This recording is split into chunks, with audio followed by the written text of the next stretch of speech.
안녕하세요, 엑스토리입니다. XRP레트 최고 검증기관이 다음 물결을 위해 더욱 강력하게 돌아왔다. 이거 참 의미 있죠? 디지털 등기소, 여기 써놨죠? 디지털 등기소 역할을 하겠다는 거예요. 자, 여기서부터는 구독자분들에게만 노출이 되는 영상입니다. 구독, 좋아요 좀 눌러주시고요. 소유권에 관한 모든 부분에 대해서 디지털화 하겠다는 거죠. 여러분들이 갖고 있는 모든 것들. 어제 요거 지금 한국은행 총재 이야기한 거, 요것도 참 의미심장하죠. 신현송 한국은행 총재, 중앙은행의 돈과 이금을 넘어 주식이나 국채와 같은 자산까지 토큰화할 수 있다는 구상을 제시했다. 누가 보더라도 BIS의 끈앞을 갔죠. 중앙은행을 위한 중앙은행, 국제결제은행, 거기서 보내준 특파원인 듯 하죠. 토큰화는 이제 뭐 세계화가 되겠죠. 점점 제가 말씀드렸듯이 NFT의 다음 버전, 메타버스의 다음 버전, 인공지능의 다음 버전은 NFT를 가장한 RWA가 새로운 갸들의 먹거리가 되지 않을까 생각을 합니다. 토큰화, 스테이블 코인 열풍이 불 거라고 생각을 해요. 그나저나 7월 4일이 내일인데 한국 시간으로 7월 5일이죠. 되겠습니까? 안 될 것 같아. 근데 뭐 이벤트는 항상 열려 있으니까 가능할 수도 있겠죠. 중앙은행 돈과 예금에 더해 자산까지 토큰화하는 것을 고려할 필요가 있다. 국채가 통화본장 안에서 발행 유통이 되면 중앙은행 본연의 책무인 통화정책과 금융안정에도 도움이 된다. 통합원장 안에서 발행 유통이 된다. 저거 뭐 거의 저 사회주의적 발상이죠.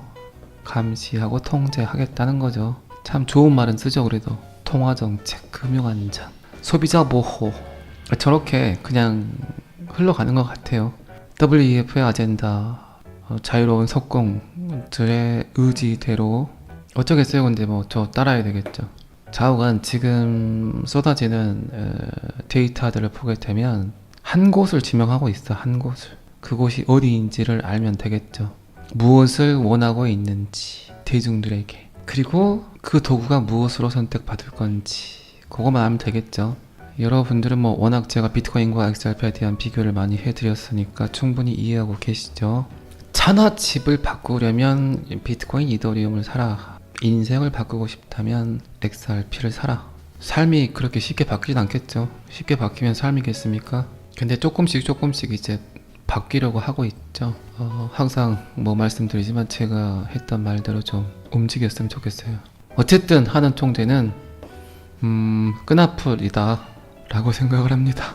일론 머스크 엑스머니, 참 말이 많죠. 기존 파트너십을 통해서 XRP가 일론 머스크의 엑스머니에 통합될 수 있다. 일론 머스크의 엑스머니에 XRP가 연동될 가능성이 제기되는 이유는 핵심 파트너인 크로스리버 은행 때문이다. 크로스리버 은행과 XRP는 꽤 오래전부터 파트너십을 유지하고 있는데, 크로스리버 은행은 이미 XRP 기술을 활용한 송금 경험이 있다. 향후 엑스머니가 암호화폐 결제를 도입할 때 기술적 전환이 매우 수월하다. 크로스리버 은행이 XRP를 직접 지원하는 디지털 자산 인프라 기업 파이어블록스와도 공식 통합되어 있다는 점이 밝혀지면서 이것이 엑스머니와 XRP를 잇는 또 다른 강력한 가교가 될 수 있다. 제가 저번 주에도 이야기 드렸지만 지금 일론 머스크가 하고자 하는 모든 일들의 그 중심에 즉시 정산 프로토콜이 필요하다는 거, 제깍 결제가 아니라 결제 그 이상의 정산이 필요하다는 거. 테슬라도 마찬가지고, 스페이스X도 마찬가지고, 옵티머스, 그리고 글럭도 마찬가지고, 사물 인터넷, 인공지능, 그리고 뉴럴링크까지도 제대로 작동이 되기 위해선, 구동이 되기 위해선 즉시 정산 유동성 허브가 필요하다. 컨트롤 타워가 필요하다는 거죠. 그 일을 누가 해낼 수 있는가만 찾으면 되겠죠. 비트코인이 그 일을 해낼 수는 없다는 거예요.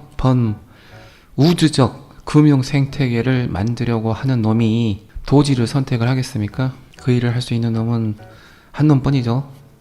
따로 제가 뭐라고 말할 필요는 없겠죠. 잘 알고 계시죠? 어쨌든 리플의 최근 파트너십도 마찬가지죠. G트레저리, 레일, 펠리세이드, 리플 프라임, 이 모든 시스템 자체가 왠지 리플이라는 회사가 코인 회사처럼 보이지만 글로벌 자금망을 쥐고 있는 투자은행처럼 보이죠. 최근 그리고 DTCC도 마찬가지고 CFTC도 마찬가지고 XRP 리플은 그래서 프라임 브로커리 그리고 결제, 스테이블 코인 발행, 커스터디 서비스, 재무 관리까지 그리고 회계 관리까지.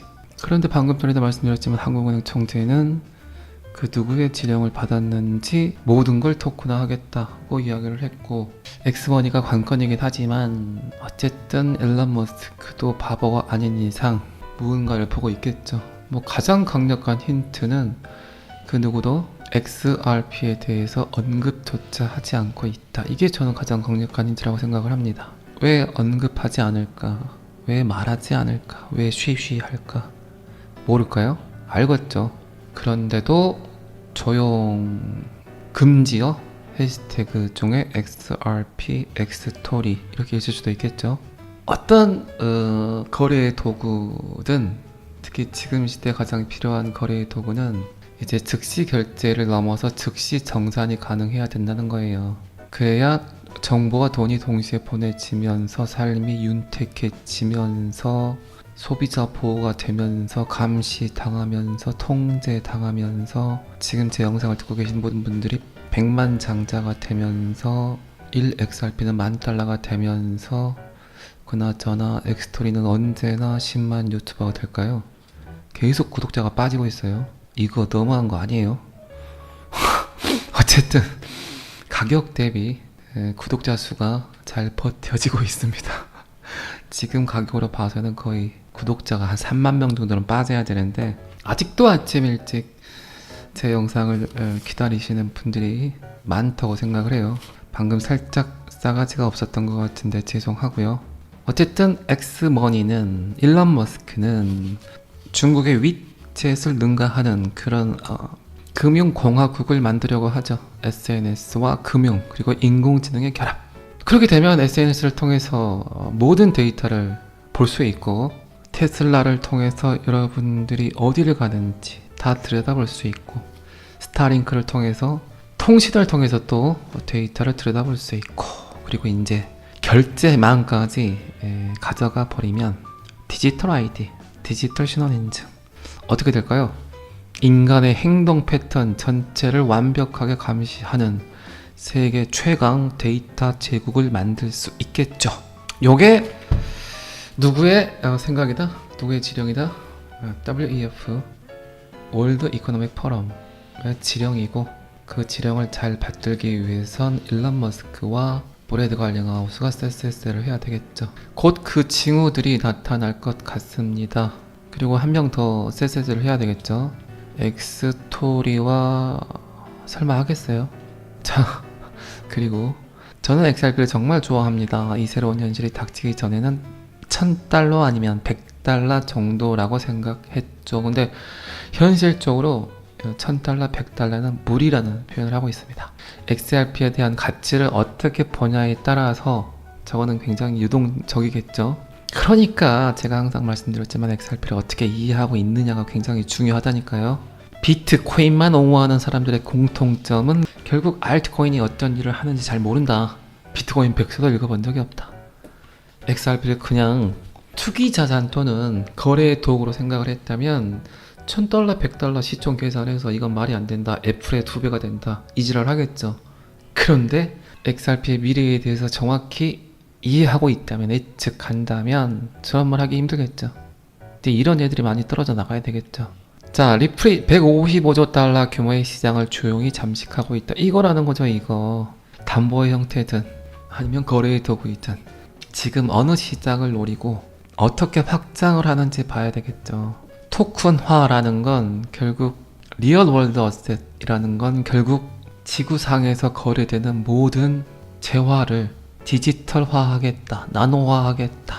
그러니까 투기적 자산으로 보는 시가총액보다는 지구상에 거래되는 모든 디지털 커런시에 대한 총액을 보는 게 맞겠죠. 그걸 이해하면 $1,000든 $100든 $10,000든 상상이 된다는 거죠. 부동산 시장만 해도 얼마입니까? 이놈의 땅땡이. 그리고 뭐 주식 거래 어마무지하죠. 그 시작은 결국 2026년부터라는 거죠. 그리고 그 마무리는 2030년이 될 확률이 굉장히 높죠. 5년 뒤, 10년 뒤를 예측하지만 그거는 디지털을 이해하지 못하는 사람들의 망언이죠, 망언. 아주 간단하게 인간이란 동물이 생존의 목적으로 특정 주체를 받아들이는 시간은 단 1, 2분이면 되겠죠. 스마트폰을 든다, 어플리케이션을 깐다. 그러면 게임 오버겠죠. 얼마나 갖은 교태를 부리면서 그 어플리케이션을 깔도록 유도를 할까요? 편리함을 넘어서 세금 혜택이라든가 수수료 혜택, 그리고 뭐 리볼빙, 캐시백 이런 걸로 해서 수많은 사람들을 유혹해서 순식간에 깔게 만들 겁니다. 그리고 그 안에는 천재지변이라든가 팬데믹이라든가 전쟁을 또 유도해서 이제는 종이화폐가 사라져야 됩니다. 디지털 화폐로 전환이 필요합니다라고 범국제적 브로드캐스팅을 하겠죠. 자, XRP 파워는 미국의 새로운 디지털 컴퓨팅 센터를 구축하기 위해서 100억 달러 투자한다고 발표를 했다. 해당 센터는 2027년 말까지 개소될 예정이다. 참 별의별 짓거리를 다 하고 있죠. 회사명 XRP 파워, 본사는 영국 런던, 디지털 자산 서비스 및 지능형 기술 솔루션. 전 세계 서비스 범위는 189개 국가, 등록 사용자 수 300만 명 이상. 방금 전에도 말씀드렸지만 간단해요. 조만장자의 탄생은 스마트폰을 든다, 어플리케이션을 깐다. 세계성, 급속한 확장성, 광범위한 수요. 다 차려놓은 밥상 위에서 대중들의 요구에 따라서 걔들은 마지막으로 숟가락을 얹겠죠. 그리고 항상 그런 말을 하죠. 싸가지 없이 뭐라고 할까요? 니들이 선택했잖아 라고. 자, 또 불금입니다. 불금. 언제부터 사라져버린 불금. 그래도 내일은 주말이죠. 트레킹 혼자 걷는 것도 저는 굉장히 좋다고 생각을 합니다. 걸으면서 항상 그런 생각하세요. 나는 지금 무엇을 하고 있는지. 자, 잘 아시겠지만 엑스토리는 제 영상을 시청하시는 모든 구독자분들이 XRP를 통해서, 엑스토리를 통해서 허블나게, 겁나게 매우 행복해지시길 진심으로 기원합니다. 오늘은 여기까지 하겠습니다. 구독과 좋아요는 항상 저를 너무너무 힘나게 합니다. 감사합니다. 엑스토리였습니다.